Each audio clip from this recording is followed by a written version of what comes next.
Again, my name is Spencer Bradford, pastor here at South Church, and I want to welcome you all to the first in our series on Anabaptist history. As someone new to the Northern Plains, coming after a few decades of living in North Carolina, I've been learning more about the history of this area, and last year being the 150th anniversary of the immigration from Volhynia here, it was a good time to learn. And one of those places one of those folks I've learned from has been Norm Hofer. I accompanied him recently on a visit to a cemetery at a Hutterite colony to learn some about our particular local history. And so when we wanted to, he was one of the first folks on my list to invite to present on Anabaptist beginnings here this spring. Norm is going to be sharing with us about Hutterites and Hutterite beginnings, and I really appreciate his coming out tonight to share with us. He's told me that there will be some time for questions and discussion of what he's sharing, so I'll let him say any more to get us started. So without any further ado, Norm, thanks for coming today. Well, thank you. Is this working? Okay. I'm accustomed to a podium in front of me. I have to say thank you to Matt and Rachel for getting me going with this. We had some issues, and I'm leaving it all up to them. I grew up in the Bridgewater, South Dakota area, came to the academy, got to knowing the Freeman area more, and one of the pictures that I've always enjoyed is this one. Is it up there? Yeah. Beautiful setting. Am I safe to say that it's a Willard Waltner picture? I'd bet the farm on it. Willard Waltner was one of the best photographers you've ever seen. He had a sister, Elma, that wrote the stories. He did all kinds of stories. I'll try to get out of the way a little ways. He did all kinds of stories for the Dakota Farmer, the Farm Journal, and his sister would write the stories, and he was a photographer. But I'm more interested in something else. His father. What this church did, and it's rather unusual that we're going to start this program here in the South Church. What your church did for recording the history of the Hutterites, there isn't another church in all of South Dakota that did what your church did. Willard Waltner's father, Emil Waltner. Anybody hear about him? Emil J. Waltner. Can you even imagine this? Hutterite history is recorded in 2 history books. All you have to know is 2 history books. This one's got 860 pages in it. Number 2 has, I think, 840 pages in it. So you got about 1,700 pages to read through. Nobody's going to do that. This one was translated back in 1929. This one was in German, but was first translated into English in 1998. That's about 26, 27 years ago. Printed up in Canada. It includes so much of our history. Emil Waltner sat down and could read the German. And I have a German copy of this. It's because it's my grandmother's. I can't read a word in it. I can't read a word of German. But Emil Waltner sat down, read through it, picked out the highlights, probably recorded on a yellow legal sheet of paper, then gave it to the Gehring boys over there at Pine Hill Printery, and they printed this book, Banished for Faith, 100 and some pages. The first half of that book is Hutterite history that he took from here. People are going to read this, but not this. You use this for a reference, but not for reading. The second half is Swiss history. So any of you that still have this book, you got two for the price of one. You got your Hutterite history and you got your Swiss history. Okay, now, 1968 is when this one came out. My wife knew about this one long before I did. I was busy farming. I wasn't reading books. And when were the centennials from Russia? 74, 75, just after this was printed. And this became the gold standard of what we read. That is important for us here now in North America in 2025. Now, I'd like to do a little bit of an introduction. We're going to spend just a little bit of time talking about the Protestant Reformation, then a map of where we lived in Russia, and then our history coming to North America, and how East Freeman and West Freeman blended together in all of this. What was the Protestant Reformation? Tell me really, what was it? Oh, it was a battle between Christians and Muslims? No. Oh, Christians against Buddhists and Hindus? No. Oh, yeah, Christians and atheists? No, it wasn't. It was a family disagreement. It was an argument between different Christians. 1,500 years after Jesus walked this earth. One group of Christians looked at another one. You know, I feel sorry for you. You've got the wrong interpretation, brother. But you are very fortunate because I have the right one and I'm willing to share it with you so that you have the right one too. And that went on and on. There is no one point where the Protestant Reformation started. It bubbled up all over. Now, I know that we like to take 1517, Martin Luther. Understand the setting at this point. Very few people could read. Absolutely, the average peasant did not read. There was no printing, there was no paper. Gutenberg started something called a removable press, removable print, and printing was getting going where the cost of a book, of a printing, of a periodical was cheaper, and you could start reading for yourself. But during the 1,500 years from Jesus, it makes all kinds of sense what the Catholic Church did. It's like you have a children's reading book. What do? You have a lot of pictures.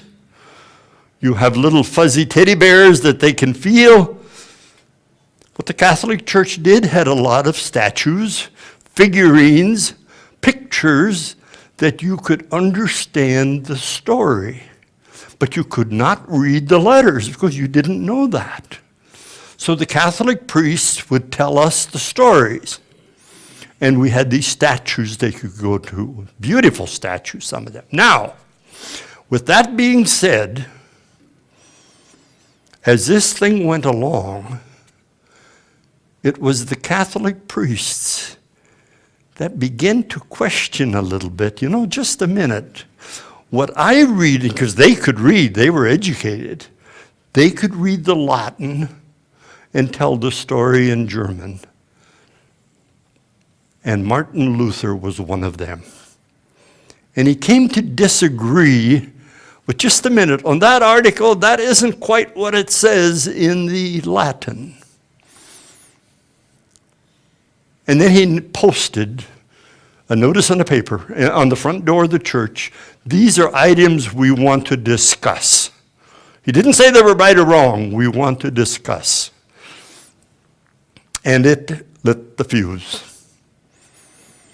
When the church heard about that, he was called to the Diet at Worms up in where the seat of the bishop in Worms, Germany, and his books were laid out for him. Brother Martin, is this your writing?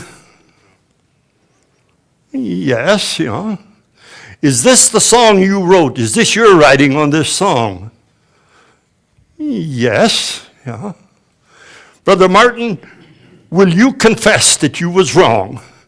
And will you take those words back and ask for forgiveness? And Martin, can you imagine what it was like after that? I cannot and I will not. So help me God, here I stand.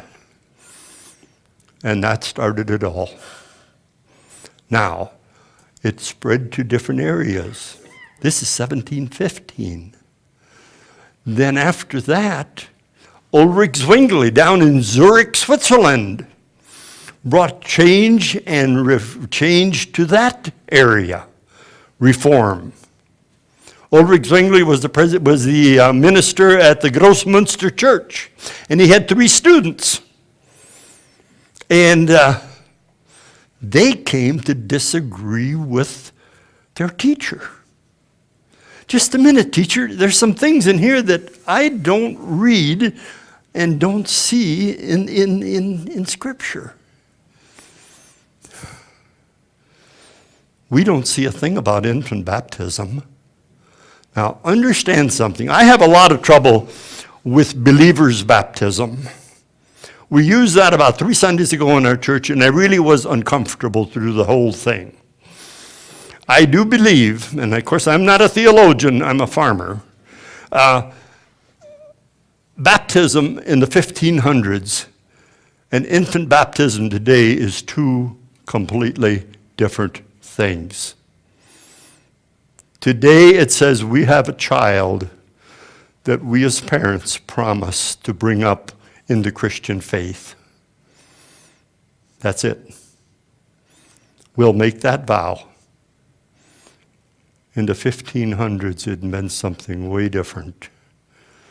Yes, you are baptized into the faith, but you are also now a citizen of the country that you was born in. Germany, Switzerland, whatever.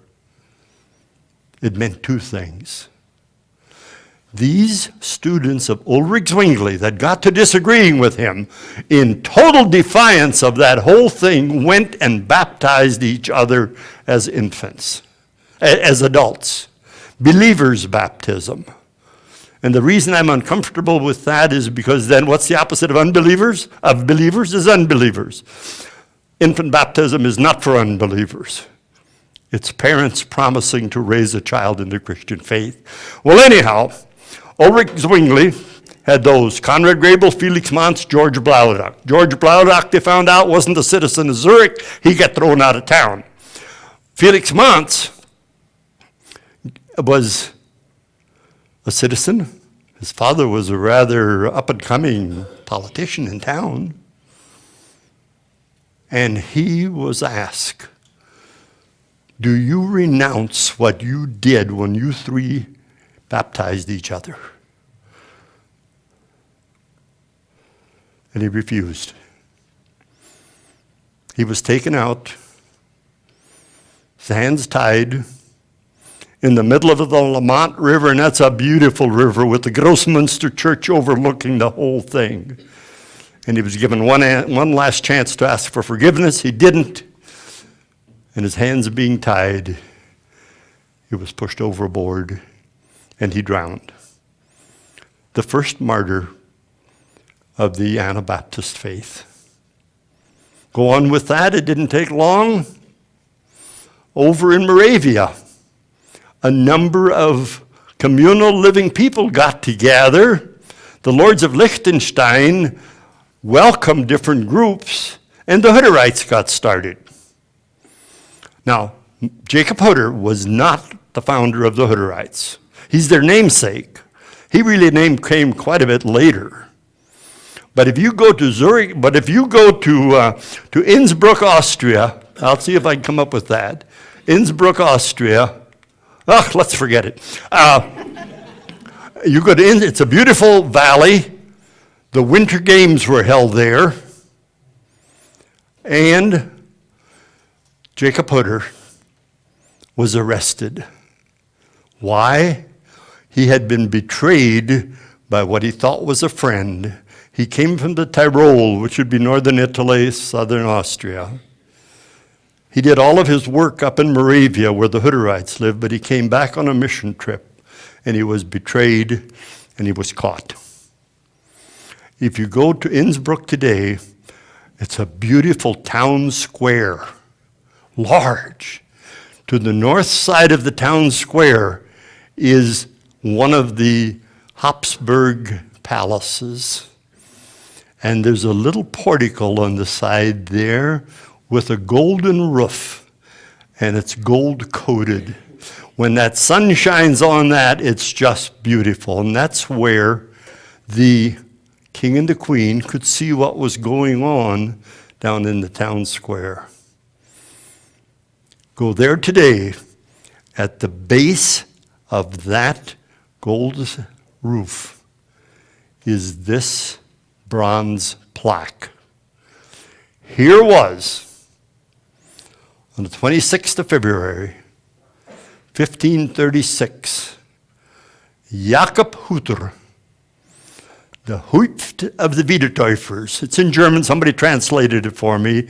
The head of the Anabaptist in the Tyrol was placed on a woodpile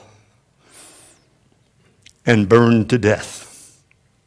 The most painful pain you could ever think of, but there was a reason for that. It's a very public thing in the town square. Let everybody that can hear him scream in agony figure out this is what happens when you are an Anabaptist, when you believe in this business of believer's baptism. That's what happens to you. Far to the north, Menno Simons, the same thing. Now, that story of the Anabaptist involves this community in a number of ways. Let's go back just a little bit here. I'm so discouraged with all of this. Okay, let's go back a little bit. Gary Waltner came along, and about my age, after Emil Waltner, and he was a Pax boy, grew up in your Sunday school here, went to your daily vacation Bible school, has a brother, I think, still going to here, goes to Germany, and marries a girl there, has a family there, but dedicates his life. I know he was a classmate of mine in school. When we shot paper wads, he was reading history. He just simply always loved German and loved history and did so many wonderful things. Now, he gets to Germany. He does his Pax work, working with some boys there, and marries a girl there, has his family, very interested in history. That man has literally taught Hutterite history to hundreds of people. I know for our history committee, people came to our committee and said, look, why don't you sponsor a tour to Europe? This is after the 1970s and all of these historical things. And the only person we could think of was Gary Waltner. And he said, yeah, let me think about it. I think we can put something together. And Delmer, some of you guys remember more than it was about 28 in a bus. He wouldn't leave more than 28 in a bus. He said, that gets too big, too many groups. You got to cut it to 28. We sold out the bus in short order. When the bus came back, everybody was so excited about it. We had a number of names that said, when you're doing it the second time, I want to be on the list. Gary never charged us a penny. We wanted to pay him. We said, hey, there's finances there and the cost of the ticket and all. No, I want to share that story with you. Pay my hotel fare, pay my telephone bills. Other than that, I'll do it. He did 4 of them for us. He taught us our history. The history that Emil Waltner translated from German to English and went on to us to went on. Okay, let's go on now. There are only about 20 names in the Hutterite faith. There are a few more now, especially in Canada, from some other people joined it. Probably the oldest name would be Walter stall and width. They go back to the Protestant Reformation. They go back to Moravia. What was Moravia? In all of this turmoil of the Reformation, the lords of Liechtenstein had a large estate, and they were very tolerant of different groups in their estate. And so they invited us there, and they got started. Now, what does it mean to live communally? And maybe we should get that started first. Really, what is it? Number one, don't argue with them. They've got the Bible on their side. You're going to lose the argument. Here's what it is. Take the 4th chapter of the book of Acts. And they ate together daily. They prayed together daily. The widows, the orphans were cared for. There were no rich or poor among them.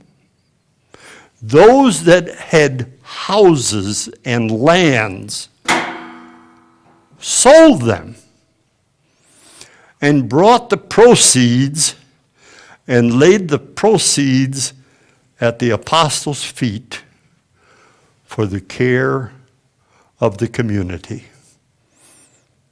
And there was no rich nor poor among them. The next few verses are the story of Ananias and Sapphira. I'm not going to get into that one, but you can add that one to it. And that system grew up there. Now, in the whole thing of the Protestant Reformation, remember the lords of Liechtenstein were very tolerant, but the Habsburg dynasty, the 600-some years of the House of Habsburg ruling Central Europe, was very Catholic. And these people were Anabaptist. And they made a ruling. Liechtensteins, you get those people back into the Catholic faith or get out. And many of them did. They went back to the faith, to the Catholic faith. Today they are known as the Habaner. If you look up word Habaner and Hutterite in Moravia, they were not known for farmers. They were known as ceramics, as doing, making pottery, burning pottery, getting the right color, and very well known for that. But the Habsburgs had no problem with that, providing they were Catholic. And so they joined. But a remnant of them left. Names probably like Stahl, Whip, and Cheddar were some of those that left, that fled. And they took a coat, laid it on the ground, and made a promise among themselves, as we flee, when we get to the river, we all go in it together. They took their money, put it in a common treasury, elected a treasurer to take care of the money, elected a person to be the minister, and they got down all the way to Transylvania, far to the south, and lived there for years, for decades. Now, I'm going to go into this Lutheran group in the middle.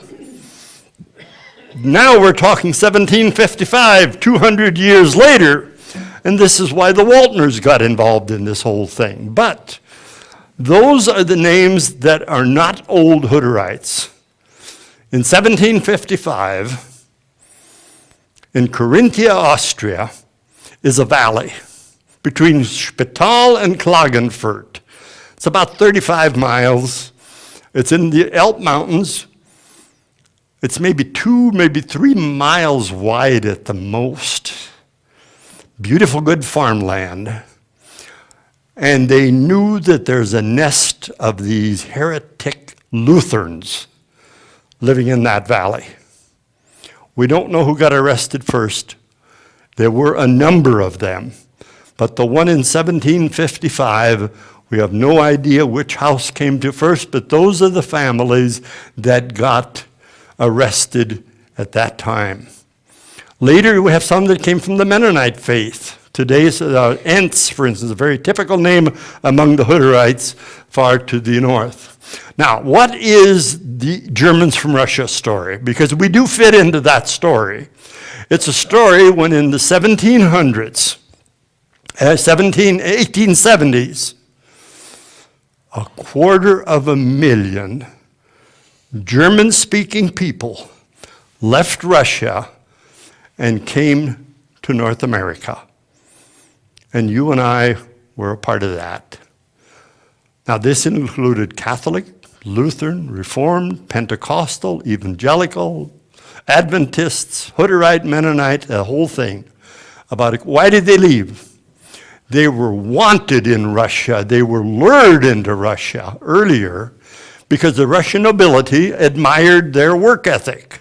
They got things done. They got things built and got them to come in. Well, a little bit like the story of the children of Israel in Egypt, the story of Moses, eventually they became too strong and they wanted to cut it down. And they eventually said, out. You've got 9 years' time, in about 8 years' time, get used to it. After 1880, your privileges are gone. You will be like everybody else. And we got some pretty good privileges to lure us into Russia. It's all over with, get out. About 250,000 German-speaking people left Russia. Now, I want you to understand something. That's only about 1/3 of the Germans that lived in Russia. 2/3 chose to stay. So that means about 500,000 stayed in Russia. Of that 250,000, about 18,000 were Anabaptist. Low German Mennonite, Swiss and Hutterite. Again, for the 18,000, it's actually 1,252 were Hutterite that came from Hutterite, came here. They were 1/2%. And yet, they are the most researched people. Everybody is studying them, and it breaks down even more than that. Out of the 1,250 that came, only 450 made Hutterite colonies. 800 of us didn't. We homesteaded land in eastern Hutchinson County.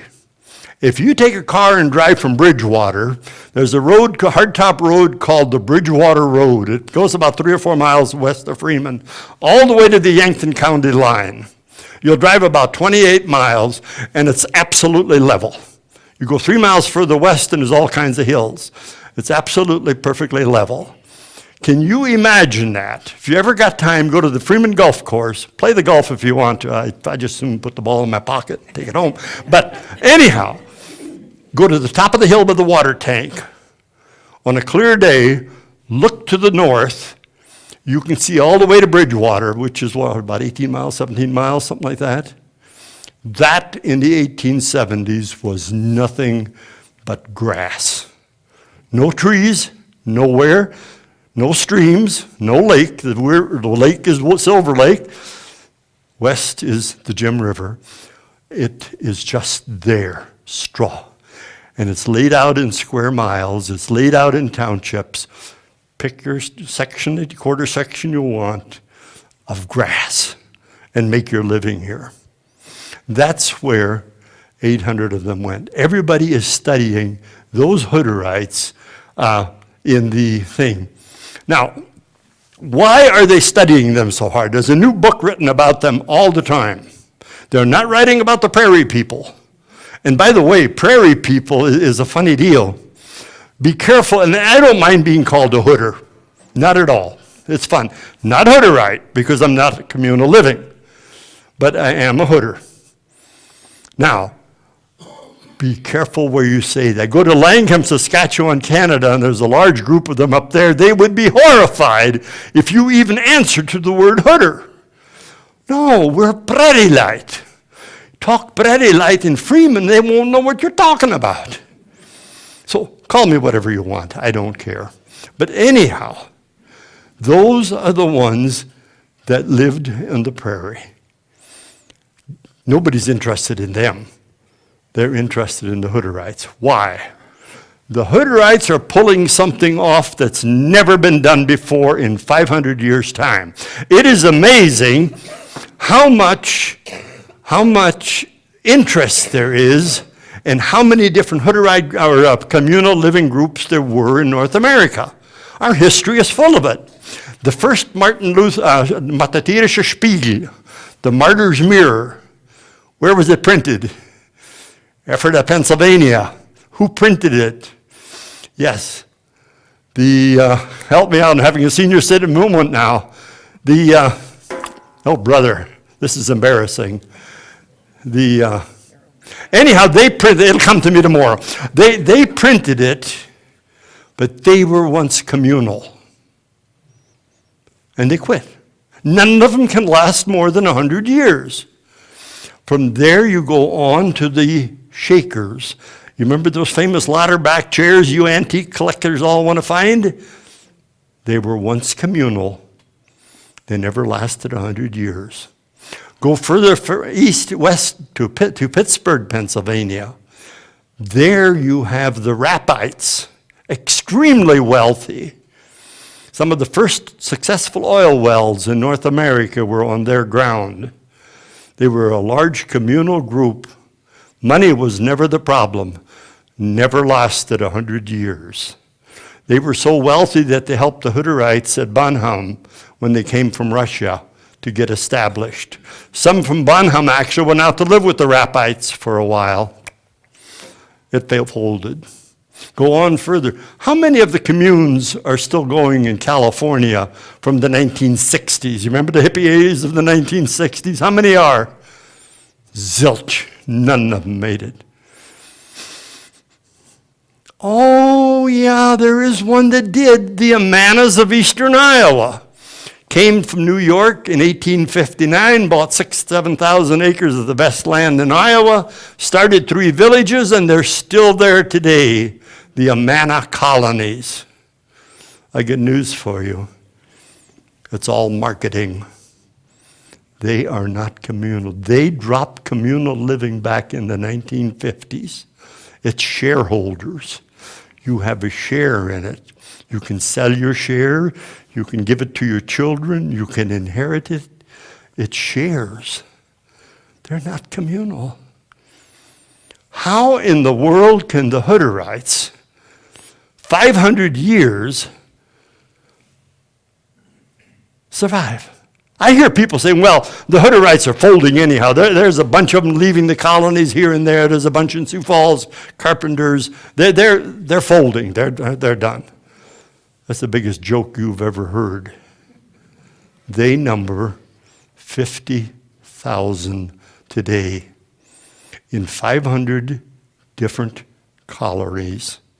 About 65% in Canada, about 45% in United States. Nobody can figure out what they're doing. How are they pulling this thing off when nobody else could? What really is communal living? It's when your mother is carrying you in her womb, we'll care for her.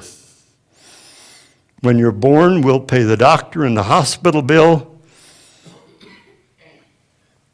And when you die at the other end, whether it's 70, 80 years later or 100 years later, we'll provide for you a tombstone, a burial plot, and a funeral service. And we will provide everything in between. Food, roof, everything. With no contract, no agreement, no nothing. It's just there. That's communal living. That's why everybody's interested in them. Now, as going along with that, when we lived in Russia, we just lived north of the Black Sea.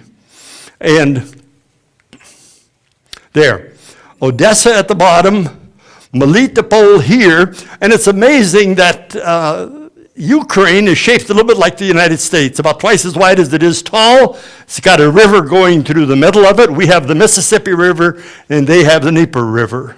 Far to the north is the capital, Kyiv, the one that's getting bombed every day now, it seems. West of there, about 90 miles, is the province of Volhynia. Those of you from the South Church here, North Church, Mound Ridge, Kansas, your Volhynian Mennonites lived about 90 miles to the west of Kyiv. If you're an Low German Mennonite, down here is the Malachna. What is the Malachna? I'm sure if some of you are Low German, you look it up once, you probably came from a village in Malachna. It had to be the crown jewel of Russian agriculture when Catherine the Great was in power. Catherine the Great would often stop in the Malachna. She was that proud of it on her way down to the Crimea. What was it? It was an area that was designated strictly for Low German Mennonites. It eventually ended up being 50 different villages. And lived there, prospered there. Now, along with that, the Hutterites, who were driven out of Austria. Here's what happened to those German families. Back in Austria, we're not sure which one came first, but Emil Waltner starts his translation by reading the list of prisoners. And he comes across Johannes Kleinsasser, Michael Hofer, Andreas Wipf, Andreas Wirtz, and of course Johannes Hofer and his family, and George Waldner from his house in this family. That was part of it. They came and ended up living in Vyshynka. Vyshynka is far to the north up there. We got caught in the Turkish-Russian War. We had no way out. We had fled out of Austria across the Carpathian Mountains, and we got caught in the Turkish-Russian War, the war between the Turks and Russia in 1870. And there was no way out of it. We knew that it was dangerous. General Semyon, the general of the Russian army, said, "Get out, don't stay here. Who are you? We're just some German people. All we want is a spot in this world that we can raise our children." Well, he says, "Don't do it here. We're going to fight some of the fiercest battles of this war right in this area against the Turks." There was no place to getting out. Why had they crossed the mountains to get to Bucharest, Romania? If you don't come back to the Catholic faith, we'll take your children away from you and raise them as good Catholics. It's bad enough that you were Lutherans, but Anabaptist is beyond. And we ended up going across the mountains, getting caught in the Turkish-Russian War. And the next part of this story, I can't even begin to tell you. The bottom line is, General Semyon said, "I have a field marshal by the name of Rumentsev. He's got a large estate back in Russia. He might take you." So they conferred, and he said, "Yes, I'll accept these Hutterites." Now we're talking 67 people. And we got a military escort to take us to Vyshynka. He sent 10 soldiers, 2 wagons, 2 teams of horses, loaded us on. Most of you will walk. It took us months to get there. Got caught in a cholera epidemic. There's a whole bunch of other things. That's all recorded in there. Got to Vyshynka and had a good life. We're accepted. We lived there for 32 years. After 32 years, we had to move. Why? Count Rumentsev died. His two sons inherit the estate. And one of the sons says, look, by this time we had several hundred people. When Dad helped you move back in 1770, 32 years ago, this is 1802, did you come as slaves or did you come as tenants? Of course we said we were tenants. We're not slaves. No, they said, you're serfs. It eventually waited for a ruling from St. Petersburg, far to the north, the capital of Russia, and they ruled, no, you're tenants. What do you boys do then? Hey, if you're tenants, get off the farm. You don't belong here. By this time, the government was giving away land, and we got crown land to live on. We should have had the best years in our lives. We had the worst of time. Here we have our own land. Now we were poor. How do you move off of a farm? What do you take along if you rent a farm and you move off of it? Remember, anything that's built, fastened down, 32 years of buildings, they all stay on the estate. Take your tools, your clothing, your dishes, and get off. So we started over very poor, but we should have done better. But there was the disagreement with the ministers and a lot of other things, and we ended up at a place called Radichowa. And there we lived, trying to get started. We did terrible. It's the only way to put it. You don't even want to read it in the book what all went on. Then in 1819, it depends upon who's listening to me. I got to be a little careful with that. There was a fire. The men were making a huge ring for a water tank. It was red hot, and they rolled it out of the blacksmith shop and weren't careful, and the top of the hoop touched the overhanging roof of the blacksmith shop and started the straw on fire, the thatch. It was a windy day. And all of a sudden, the entire village was on fire. And we lost it all. Now, poor, disagreement, having a problem, the group decided to do something. And let me tell you this, what they decided affects probably 90% of us right here. There's something called a Glickfeuer, a luck fire in German. I don't want to say any village burning down is a luck, but it was for all of us here. Why do I say that?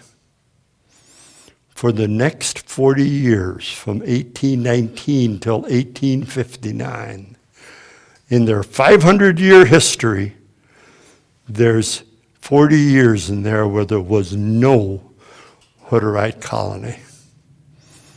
They lived in the village, they rebuilt, but they did not live communally. Every family rebuild your own. Now, I want to tell you why Emil Waltner, Gary Waltner are so interested in there. There was George Waldner and his descendants. We just figured this whole thing out. I guess other people did. I just didn't. I'm slow. There were some intermarriages when we lived up at Vishinka. A Catherine Schrag married the preacher's son, Johannes Waldner's, that recorded his son Andreas. And they were raising their children in this colony when the fire came. But when you check the record, Andreas died in 1816, 3 years earlier. Now the village burns, the people decide, and probably a group about like us here, we decide to rebuild. Everett, you build your house. David Graber, you build your house with your family. What was Andreas Waldner's wife supposed to do? Catherine Schrag and her children. Rebuild a house with her teenage kids? No. She said, I am going back to my people in Volhynia. And that's how the Waltners got here. That's why Emil and Gary are so interested in this. It's their history. But there's much more than that. For those of us on the prairie, and that's what they call us, the Prairie-lite or the Hutterites, it's even more important for us than it was for Andreas Schrag and his descendants. Here's why. In the Hutterite system, even to this day, when you get baptized, you make a promise. I will be faithful to God, and I will be faithful and care for the commune. We will care for each other. Remember this lifelong care. There's no contract written. It's all just a promise. And yet it works. Okay, now, you break that promise. And we know some of them in Freeman, we know them, that leave the colony, and they are treated like a dog. If they come back to visit their parents, their children, they've got to ask for permission from the boss, from the preacher.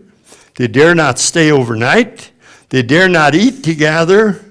Their punishment for being part of the colony and making that vow and breaking it. Breaking that vow is so terribly important. Now, watch this carefully. Most of us as Hutters are outside. Did we break that vow? No. After the fire, there was no colony for 40 years. How could we turn our back and walk away from the colony when there was no colony? You ran away from us.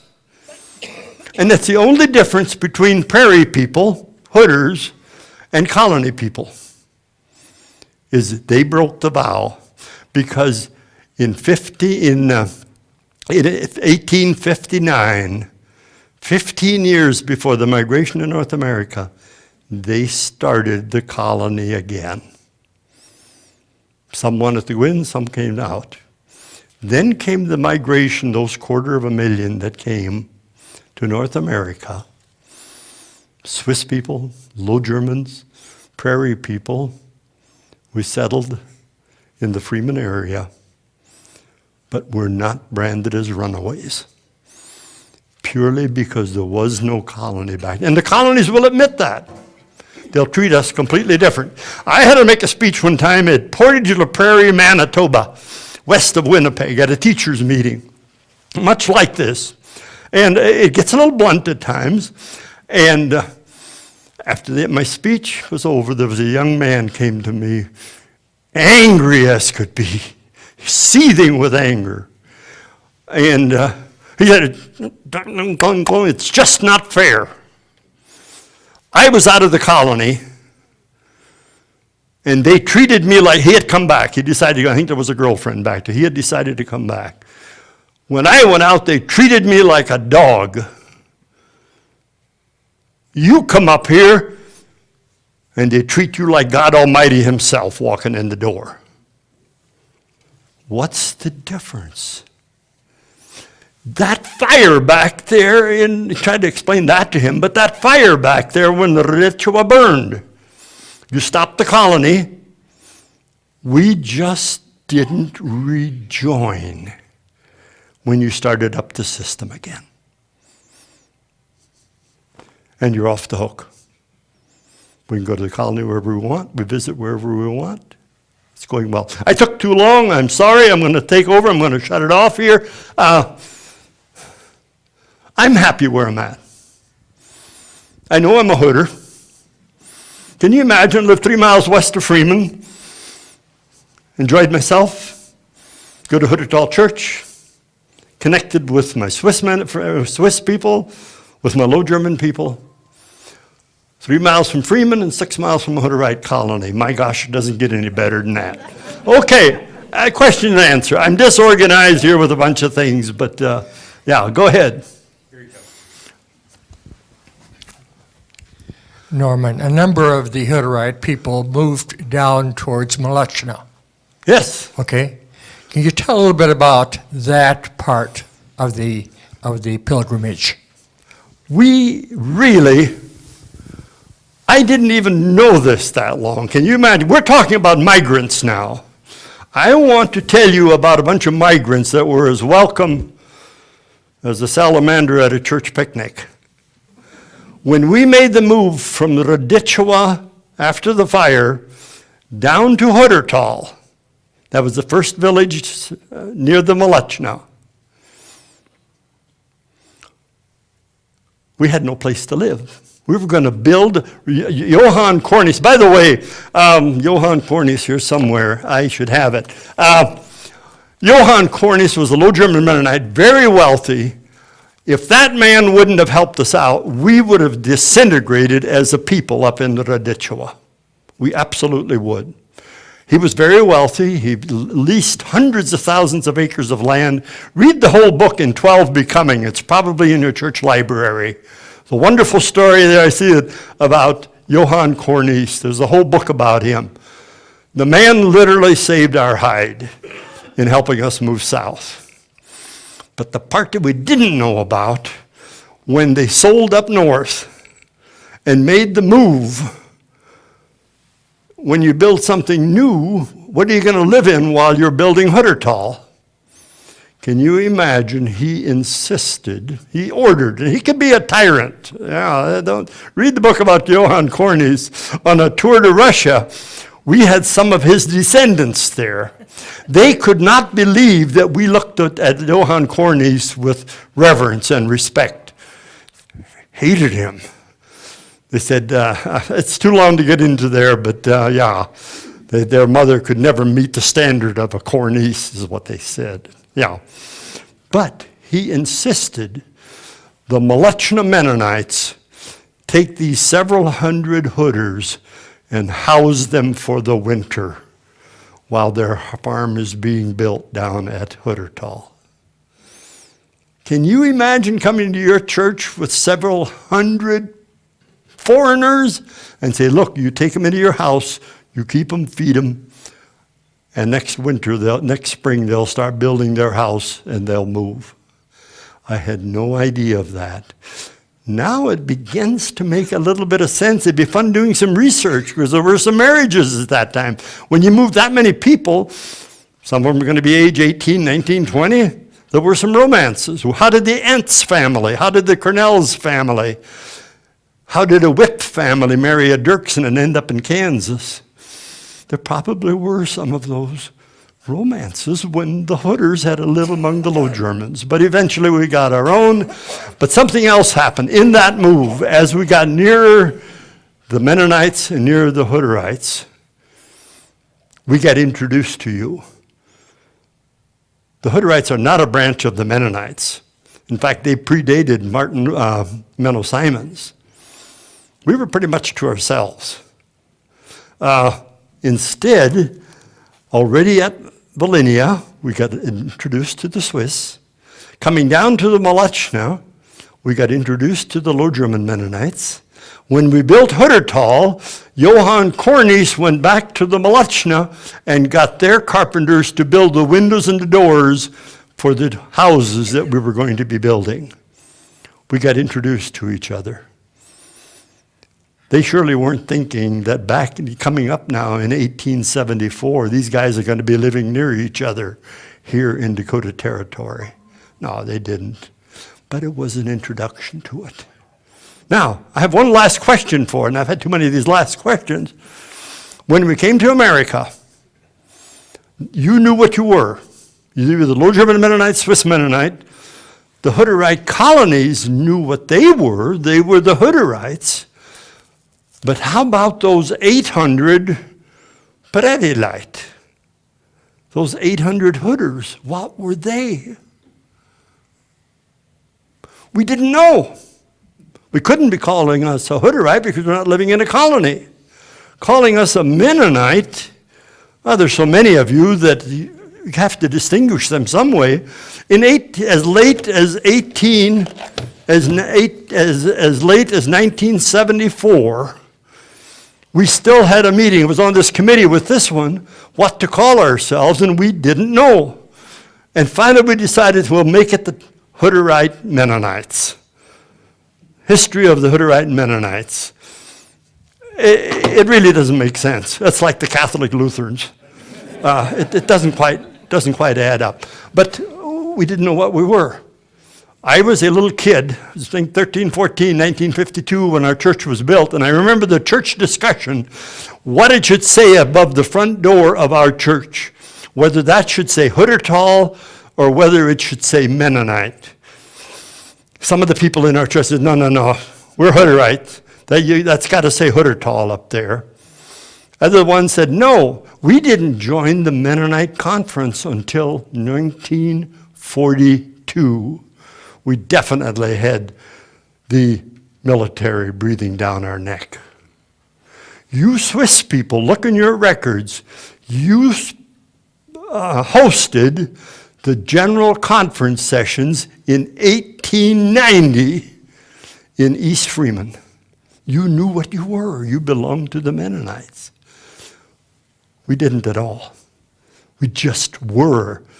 In fact, we're not even sure when we put the Mennonite in with it. I know with our church, they had quite a discussion on that front door, and I hope it didn't happen. The joke is around that it costs $5 a letter to put those letters into that cast cement, and that Mennonite has one less letter in it than Huttertal. We can save $5 by doing it, and we went with the Mennonite. I hope there was more to it than that. I don't know. I've got to quit. Go ahead. One more quick question, maybe. Yeah, any more questions? Well, I'm sure Norm will be glad to stick around and have some one-on-one over the next few minutes. And if you'd like to help yourself to a bite before you leave, please do. Thank you all for coming out. Norm, thank you so much for sharing tonight. Thank you. I have to ask you a question, Spencer. Do you know where all your church members live? I am still... Don't stutter anymore. I am still know you learning don't. the geography of the farms around here. I am amazed at what colony people with an 8th grade education can do. There's major changes taking place with them. They used to farm. Many of them now realize that we've got to get into manufacturing. Agriculture just plain doesn't need that many people. There's 500 Hutterite colonies. I've got on their mailing list the name of the preacher, the address, the Gmail address, and all of that. Just in the last 2 issues now, it's hard to believe. 500 colonies, and some of these are going to be up in the Peace River area north of Calgary, Alberta, Canada. The GPS numbers of every colony. Type in 38.4602 north and hit 110025 west. Hit the button and your Garmin will tell you how many hours it'll take you to get there, how many miles you will travel, and what route you should take to get there. I think South Church needs that for this. Okay. That's not a bad idea at all. All right. Well, let's take a moment for prayer before we part tonight. Blessed God, we thank you for your faithful care and providence over your people for so many generations.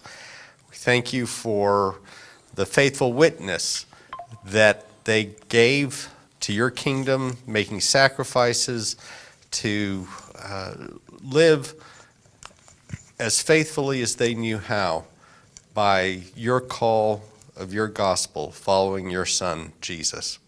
We pray, Lord, that you will inspire in us the same love and commitment for your kingdom that they had, and that you will teach us to follow you as faithfully as they sought to in their time.